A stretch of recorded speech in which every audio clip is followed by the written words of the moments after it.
ఈ పోస్టర్ చూడంగానే మీకు ముచ్చటేందో కొంతవరకు అర్థమయ్యే ఉంటది. మాజీ ఎంపీ అంజన్ కుమార్ యాదవ్ రావాలనేది జూబ్లీ హిల్స్ నియోజకవర్గం ప్రజల ఆకాంక్ష అని నియోజకవర్గంలో ఆడాడ ఇట్లా పోస్టర్లు పెట్టిర్రు అంజన్ కుమార్ యాదవ్ అభిమానులు. టికెట్ కోసము బాగానే ప్రయత్నం చేస్తున్నట్టు అంజన్ కుమార్ యాదవ్ ఇప్పటికే ప్రకటించిండు కదా. ఇక అప్పటి సంది నియోజకవర్గంలో కొన్ని సేవా కార్యక్రమాలు కూడా చాలు చేసి రేసుల ముంగటున్నానని చాటి చెప్పుడే కాదు, ఇప్పుడు కావాలి అంజన్న రావాలి అంజన్న అని పోస్టర్ కూడా పెట్టేటాళ్లకు జూబ్లీ హిల్స్ టికెట్ కోసానికి అన్ని తీర్ల ప్రయత్నాలు గట్టిగానే చేస్తున్నట్టున్నాడని చర్చించుకుంటారు చేతిపాటి అభిమానులు.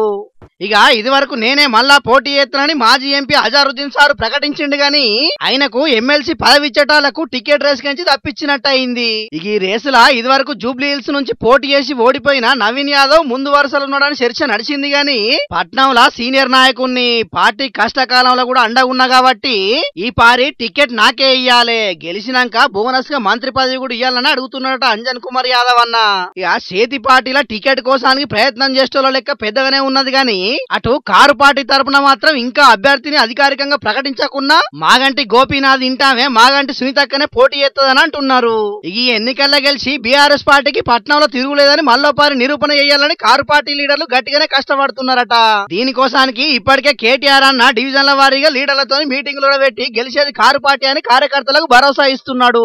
ఇటు పువ్వు పార్టీ తరపున కూడా చాలా మంది టికెట్ కోసానికి ప్రయత్నాలు చేస్తున్నారు గాని లంకల దీపక్ రెడ్డి కీర్తిరెడ్డి మాత్రం ఈ రేసులో ముందు వరుస ఉన్నారు. మరిగా రామచంద్రరావు సారు పార్టీ అధ్యక్ష బాధ్యతలు చేతబట్టినాక మొదటి ఎన్నికలు కాబట్టి ఈ ఎన్నికల్లో గెలిచి పట్టు పెంచుకోవాలని ఆలోచన చేస్తున్నాడట. చూడాలి మరి జూబ్లీ హిల్స్ నియోజకవర్గ ప్రజలు ఏ పార్టీ అభ్యర్థిని అసెంబ్లీకి పంపిస్తారనేది.